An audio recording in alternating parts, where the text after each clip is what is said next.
We have joining us Chief Rodney Bryant from the Atlanta Police Department, Deputy Chief Charles Hampton from the Atlanta Police Department, Lieutenant Mark Rowley from the Georgia State Patrol, Sheriff Frank Reynolds from the Cherokee County Sheriff's Office, Captain Jay Baker from Cherokee County Sheriff's Office, FBI Special Agent in Charge Charles Hacker, Kurt Erskine, Acting U.S. Attorney for the Northern District of Georgia. You won't hear from all of them, but you will hear from some of them this morning to provide additional details. Yesterday was a tragic day across our state. As many of you all know, there were several victims who were tragically killed on yesterday, and our thoughts and prayers remain with those families. Whether it's senseless violence that we've seen play out in our streets, or more targeted violence like we saw on yesterday, a crime against any community is a crime against us all. I've been in contact with the White House. I spoke with someone last night and again this morning. Of course, President Biden offers his full support and concern to our great state, and the White House has offered to support us with any additional resources and support that we need as we continue not just this investigation, but as we continue to deal with the spike in crime that we have seen since this pandemic began. Again, the coordination of law enforcement was spectacular on yesterday. This was a tragic day with many victims, but thankfully the suspect was quickly apprehended. And as I was talking with Special Agent in Charge Chief Hacker as we were coming in, he was sharing that he's not had better coordination with the Atlanta Police Department than he has had as of late.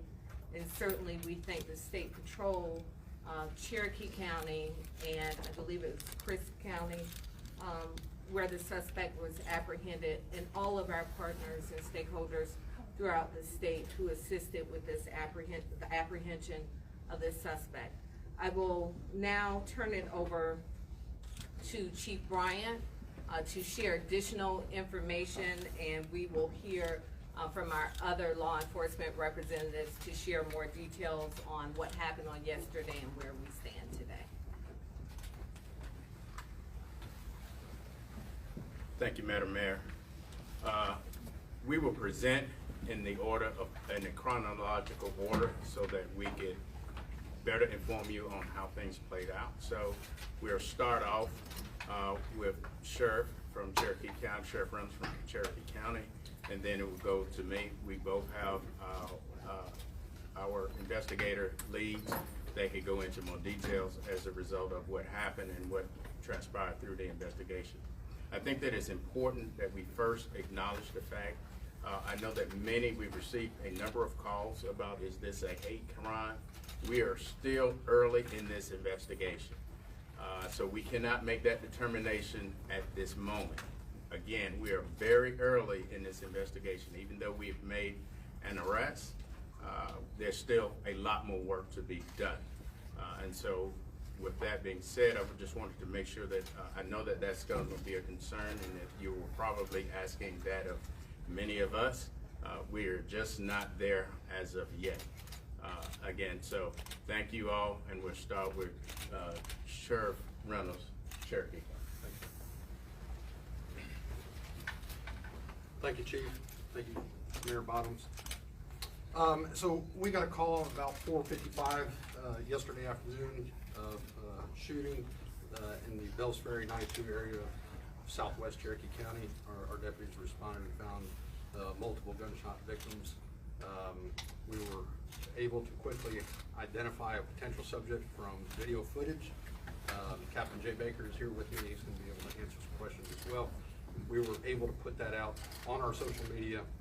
Shortly thereafter, we were contacted by members of the family indicating that may be their son, and so we met with them. And I was there speaking with the family. They're very distraught, and they were very helpful in this apprehension. We were able to track his phone. Sheriff Billy Hancock from Crisp County is a fellow sheriff and good friend of mine. I reached out to him, anticipating the movement into his county. He was able to coordinate with the Georgia State Patrol and set up a position to intercept our suspect. And that's precisely what they did, a coordinated effort. Sheriff Hancock coordinated with the Georgia State Patrol to quickly pit the vehicle in order to prevent a pursuit. I'd like to echo the mayor and the chief in that it was a lot of collaboration between our police departments, the sheriff's office, and the FBI. FBI has been fantastic. They always are. Anything that we needed, they were there throughout the night. In our community, I mean, we're mostly a bedroom community, and I think last year we had one murder. We don't have a lot of crime in that area, so this is a shock to all of us. Captain, am I missing anything? You know, just think about some of the comments you made. We did interview him last night. He is currently in our facility at the Cherokee County Adult Detention Center. We were able to interview him with the Atlanta Police Department and FBI. He made indicators that he has some issues, potentially sexual addiction, and may have frequented some of these places in the past. And but as the chief indicated, it's still early on. We still have a lot of things to process, and so he should be at an arraignment tomorrow at some time early morning to late morning, and we will keep you up to date. We have a press release that Captain Baker has put together, available to our media folks. If you don't have that, I think we have some print copies that he'll be happy to give to you. I'm happy to answer any questions that you may have. Sheriff, so are you saying, when you talk to the suspect, he says he has a sexual addiction issue, but I'm sure you asked him, was this racially motivated? Was this racially motivated? As the chief indicated, it's still early, but the indicators right now are, it may not be. It may be targets of opportunity. Again, we believe that he frequented these places in the past, and may have been lashing out, and part of that is in your media packet as well. But the working wanna theory hold is a on sexual questions addiction to the issue end, rather please. than a racial profile. During our interviews, we asked that specific question, and that did not appear to be the motive. We want to hold all questions till the end, please. Let us get through the press conference, and then we'll answer any questions. Thank Thank you, you. ma'am. I appreciate that. I'll turn it over to the next person.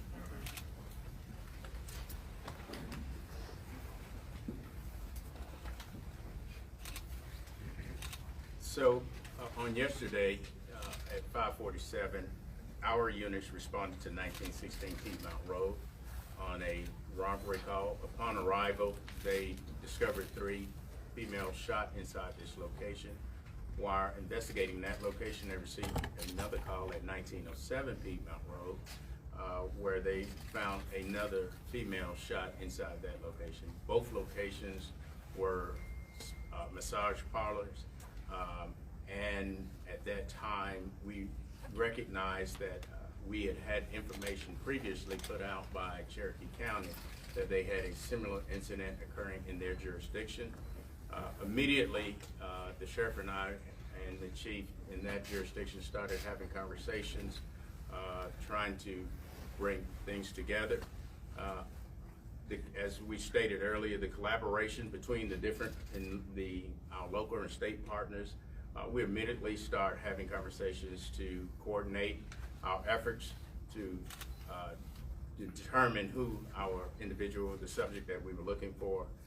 I'd be remiss if I didn't acknowledge the quick response of the sheriff department, identifying, getting their photo and putting that picture out so that we could get a quicker response in identifying the person that was the suspect in this type of incident. Once we were able to get our information and gather our information, coordinate with Cherokee County, We immediately put that out metro-wide, having conversations, again, as I stated, with our federal, state, and local partners. All immediately asked what could they do. All resources immediately started getting involved so that we could bring this to a quick closure. And from that, I'll turn it over to Georgia State Patrol, who concluded with the arrest. Good morning. Yesterday afternoon, after the two incidents occurred here in Fulton and Cherokee counties, there was a lookout put out. There was also intel given. Our GEMA liaison and GEMA and Homeland Security liaison sent out emails letting us know a potential area where the suspect's vehicle may be. The sheriff of Cherokee County reached out to his partner down in Cripps County, who reached out to the Georgia State Patrol in Cordele, and we had a trooper monitoring traffic on I-75 South. The trooper observed the suspect's vehicle traveling south. He started following the vehicle and waited for backup, which included 2 other Georgia State troopers, as well as the sheriff of Cripps County and some of his deputies. They initiated a traffic stop and then immediately pitted the vehicle. After the vehicle was pitted, the suspect was taken into custody without further incident and transported to the Cripps County Jail. We'll now open for questions. I do want to add one thing that was not mentioned. I believe Captain Baker shared with us that they determined that the suspect was on his way to Florida, I believe, and perhaps to carry out additional shootings. So again, it really speaks to the coordination and the quick response from law enforcement. For as tragic as this was on yesterday in Metro Atlanta, this could have been significantly worse. And again, I can't express enough my gratitude for the coordination, and the public as a whole should be grateful that this suspect was quickly apprehended, because it is very likely that there would have been more victims on yesterday. Can you explain a little bit more about what the locations were that we targeted? The sheriff mentioned he had perhaps a sexual addiction. Were they places where somebody could have sexual encounters, or were they more traditional spa-like venues? We are not about to get into victim blaming, victim shaming here. As far as we know in Atlanta, we've not had any calls, 911 calls from that location. I believe one minor call on someone stealing some keys. So we don't know additional information about what his motives were, but we certainly will not begin to blame victims. And as far as we know in Atlanta, these are legally operating businesses that have not been on our radar, not on the radar of APD. Mayor, Can Jeremy what's your talk to message us to about the what's your message surviving to- victim, the surviving victim that was shot outside of the store? Can someone talk to us about that at all? That's a question for Okay. our Cherokee partners. Thank you. I'm Captain Jay Baker with the Cherokee Sheriff's Office. So that victim is stable. He's in stable condition at Wellstar Keystone Hospital in Marietta. Was he caught in the crossfire, or do you think he was a? Don't know, and by the way, I agree with the mayor, we're not going to do any victim shaming. We're not sure what his presence was there. And the other people that were killed at the location, we're not going to say whether they were employees or whether they were there just by happenstance. So just don't want to go into that at this time. I do have a press release with their names that we will give y'all when this is over with. So Is that the only survivor? that is the only survivor. We had 4 killed and 1 survived. Thank you. Do you have a His sense that suspect. social media suspect was perhaps upset at these locations for allowing him to have an outlet for his addiction? Can you elaborate on that? Yeah, let me go into a little bit of detail. So the suspect did take responsibility for the shootings. He said that early on once we began the interviews with him. He claims that these, and as the chief said, this is still early, but he does claim that it was not racially motivated. He apparently has an issue, what he considers a sex addiction, and sees these locations as something that allows him to go to these places, and it's a temptation for him that he wanted to eliminate. Like I said, it's still early on. but those were comments that he made. Did he discuss any kind of religious motivation for this, or was he Not that I'm speaking aware of. religiously? Not that I'm aware of. Or political? None political. I've heard nothing about politics. Any sense of his social media history? Is that something you've been able to look up? That's something that investigators, they've been working on how long, and that's certainly one of the things they'll be doing. Sheriff, did you have the sense that he understood the gravity of what he did? When I spoke with investigators, they interviewed him this morning, and they got that impression that yes, he understood the gravity of it, and he was pretty much fed up and kind of at the end of his rope, and yesterday was a really bad day for him, and this is what he did. Remorseful? I'm not going to go to. I don't know if he was remorseful or not. He's a pretty young guy. Was he a student? Does he live with his parents? 21 years of age. It's my understanding he does not live with his parents. I don't know who he was living with at the time of this incident. Was he employed? I'm not aware of that either. Sir, just two questions. Just to be clear, the suspect has admitted to the shooting event. And Yes. second, yes, he has.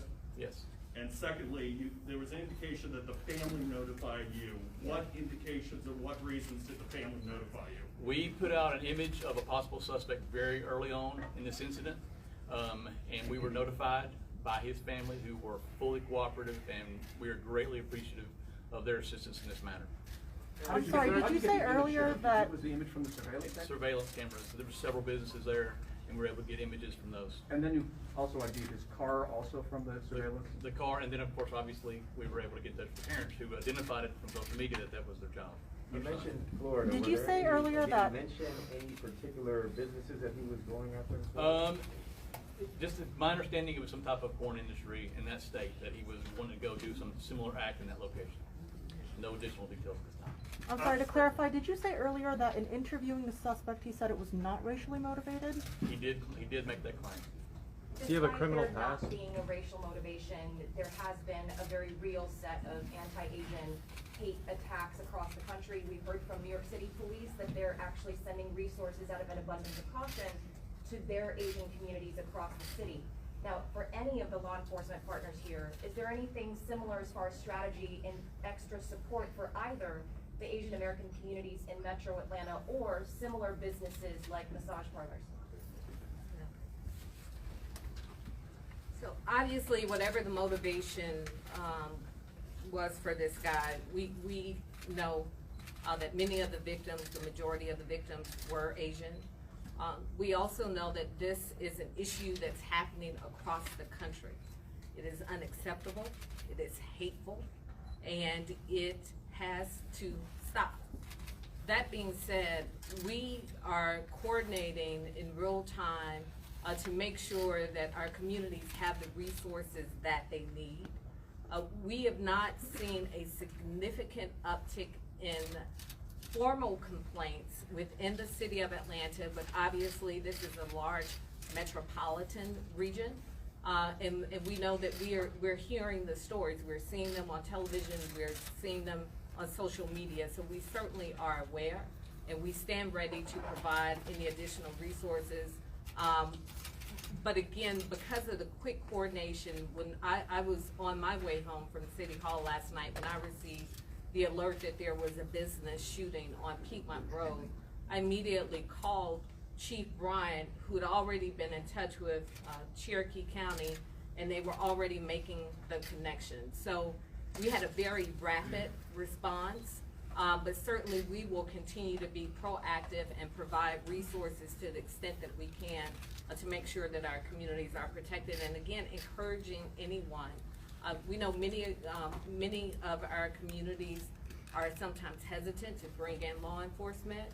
If there are things and concerns that are happening in your communities, around your businesses, et cetera, there's nothing too big or too small that we want to be aware of it all to make sure that we can provide resources and respond accordingly. Can you clarify what sort of weapons were retrieved from his vehicle, or did he use in the shootings, and were they all legally obtained weapons? I can tell you that a 9mm firearm was located in his vehicle when he was taken into custody. You know, whether it was legally obtained would be one of the things that our investigators will be looking into. And just to be clear, our victims, I know that obviously Atlanta, all their victims were Asian.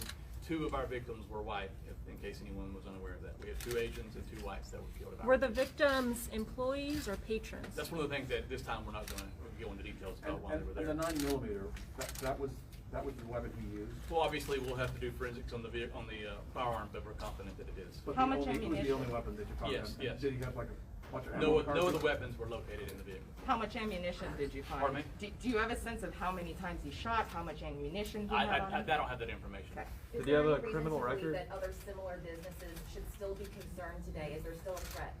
To my opinion, that he was acting alone. There's no indication that anyone was working with him, so we're confident that's not gonna be a problem. And sir, can you clarify, you said he was on his way to Florida, where you believe that you and the mayor said that you believe he would have engaged in additional acts of violence against similar businesses? He made a comment to that effect, that he was headed to Florida and that he was gonna do similar acts in that state. And the issue was that he wanted to destroy what had been tempting him? It That's your sounds to sense? me like these locations, he sees them as an outlet for him, that something that he shouldn't be doing, and that an issue with porn, and that he was attempting to take out that temptation. And he had 2 visited more both of those questions, please. locations Only before? 2 more questions. Pardon He me? had visited both of those locations? I'm before? unaware if he'd been to those specific locations. Got One it. more? Anybody? What was the conversation like with his family? Is there anything you can share about that? You know, I don't want to go into details other than to say that we are really appreciative of the family. Without them, this would not have happened as quickly as it happened. They were very supportive, and certainly this was difficult for them. Did he resist at all during the arrest? No, he did not resist. Mental health history? Thank you all. Thank you. And by the